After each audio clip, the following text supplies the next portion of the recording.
First of all ఏంటంటే జగన్ గారు చేసేవి కూడా చాలా మంచి పనులు ఉన్నాయి, కాదని అనటం లేదు. కానీ వాటిలోని పొరపాట్లు మధ్య వాళ్ళు చేసడం వల్ల ఆయనకు ఇప్పుడు బ్యాడ్ నేమ్ పడింది. సో దీన్ని బట్టి ఏంటంటే ఈ వర్గాలు ఎన్నాళ్ళు రెండే ఉండేది, ఓన్లీ సీఎం అని అంటే ఇద్దరు చేసేవారు. ఇప్పుడు ఆంధ్ర రాష్ట్రాన్ని రెండు చేసినట్టు 66 పీలికలు అవుతున్నాయి. ఈ చీలికలు అవడం వల్ల ఏంటంటే ఒకరికి ఆపోజిట్గా ఒకరు ఉంటున్నారు. వాళ్ళ ఫ్యామిలీలోనే ఆల్రెడీ వాళ్ళ సిస్టర్ ఉన్నారు కాబట్టి ఇప్పుడు ఏంటంటే ఇటు అటు కూడా ఉంటున్నారు. ఎవరైతే ఎప్పుడు తిరిగిపోతారో తెలియదు. ఇంతకుముందు చిరంజీవి గారు కూడా అటువైపు బాబు గారు కాస్త తిరిగిపోవడం వల్ల ఆయన గెలిచారు. సో దీన్ని బట్టి ఏంటంటే ప్రతి ఒక్కరు టాక్ ఏంటంటే ప్రజల్లోని బాబు గారు అంటున్నారు, చంద్రబాబు నాయుడు గారు వస్తే బాగుంటుంది, బాగుంది అని అంటున్నారు. జగన్ గారు సంక్షేమ పథకాలు ఇచ్చాము వైనాట్ 175 అని అంటున్నారు.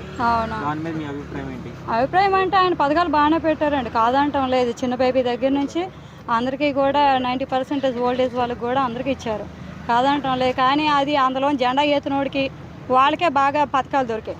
So first of all loss అయిపోయింది. నేను కూడా అందులో 45 ఇయర్స్ రావాల్సింది మాకు రేషన్ కార్డు లేదు, ఇది లేదు, అది లేదు అని పక్కతో వస్తారు. మాకు ఇల్లు కానీ స్థలం కానీ ఏమీ లేకపోయినా సరే మాకు ఏటి ఇవ్వలేదు. ఇలాగే ఎంతోమంది వెనకబడిపోయారు, ముందుకెళ్ళిపోయే వాళ్ళు ముందుకెళ్ళిపోతున్నారు. ఈ దాచుకున్న డబ్బాలలో గుళ్ళకి గోపురాలకి ఎడతారు అంతే, ఇంకా అందమించలేదు. నేను 1 కోటి రూపాయలు పెట్టాను, నేను 100 కేజీలు పెట్టాను, 60 కేజీలు పెట్టాను అనేసి ఈ తొక్కలోడి వ్యాపారం ఎక్కువైపోయింది.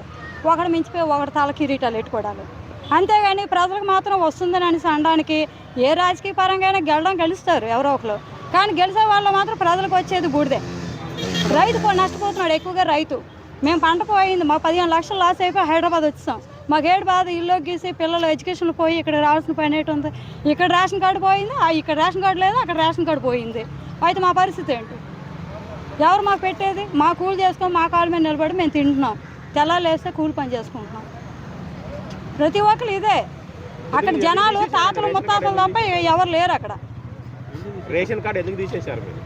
రేషన్ కార్డు మరి తీసారని అంటే 2 సంవత్సరాలు ఇక్కడ ఉండిపోయాం ఆటోమేటిక్గా. కరోనా టైంలో 1 ఇయర్ అయిపోయింది.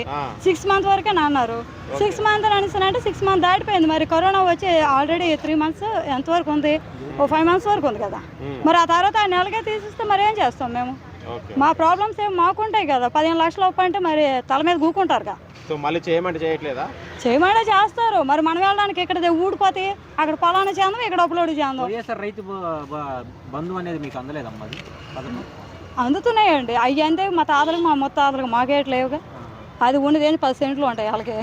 ఆ 10 సెంట్లు కొట్టుకొని మేము అక్కడ వెళ్ళామంటే నలుగురు కలిపి ఊరేసుకోవాలి, ఇంకేం లేదు. మరి ఈసారి ఆంధ్రప్రదేశ్లో ఎవరు వస్తే సింగపూర్ అవుతుంది అని అనుకుంటున్నారు? సింగపూర్ అవడానికి ఏం లేదు. సింగిల్గా ఉన్నోడు బైక్ వస్తాడు, డబుల్ ఉన్నోళ్ళు ఏంచో ఎవరి పని ఆడు చేసుకుంటాడు అంతే. ఎవరిది ఆడితే కుట్టుకున్నాడు కుట్టుకుంటాడు, వ్యవసాయం చేసినట్టు చేసుకుంటాడు, చచ్చినోడు చేస్తాడు, తాగినోడు తాగుతూనే ఉంటాడు 24 గంటలు. ఎవరు వచ్చినా ఉపయోగం లేదంటారు ఏపీకి?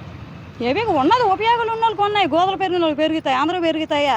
తిండి జరిగిపోయినట్టు పని చేసుకుంటాడు, పని చేయలేడు కూర్చుంటాడు. బాబు గారు అనేసి అంటున్నారు, నేను అదే అనొచ్చు బహుశా.